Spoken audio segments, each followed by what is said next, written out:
What's up, everybody? Excel Dude coming at you again. Today we're going to talk about the clean function. And it's great when you do different things like you export data from a web page or you copy paste from another source, and maybe it's not the most streamlined for Excel. It's not a problem. We get other things like this. Maybe you copy something from a web page, it goes into this cell, and there's a bunch of different, there's new spaces, new lines, all this different stuff.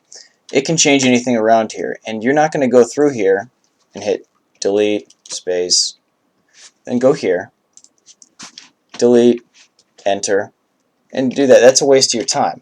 All you're going to do, equals, clean, click that, or you can arrow key over. You can even type the A3 reference in, close the parentheses, hit enter.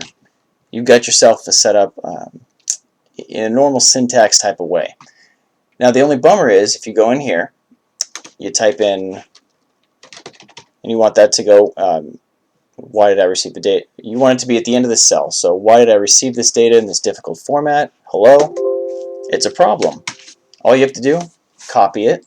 So you can right click, copy, and then just go where you want it. Maybe it's over here, left or right click here, and you can go paste options. You can either go this one, and that's going to be the paste as values, or you can go paste special. It'll give you more options here. Again, paste values 1, 2, 3, and there it is.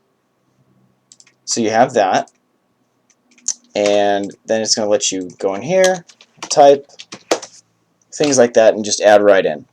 I had a coworker, I remember, was using if error equals index match, and for some reason could not figure out that this was still a formula, and called me 4 times as I was driving over there, then texted me, "This is so difficult." And then I was like, no, it's just copy paste. It's easy, straightforward.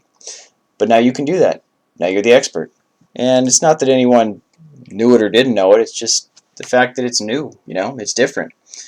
So Excel lets you do pretty much anything here. Like this one is one of my favorites. You get something that's a non-printable character. You get this right here. Let's say, and that's not going to be something you can type in. It is a character, so character 14, but typically when you export from a web page, that's what you're going to get. You want to get rid of it and just have it say building 9. Same function, equals clean, click it, close it up, bang. And this one should be blank, let's say, but it's there, doesn't matter, still do the same thing. Equals clean, click that, voila. And then you'll just highlight, right click, copy, paste, building 9, and a blank. Bing, bang, boom, you're done. This has been helpful, awesome, share it with whoever, hit that subscribe button. See you next time.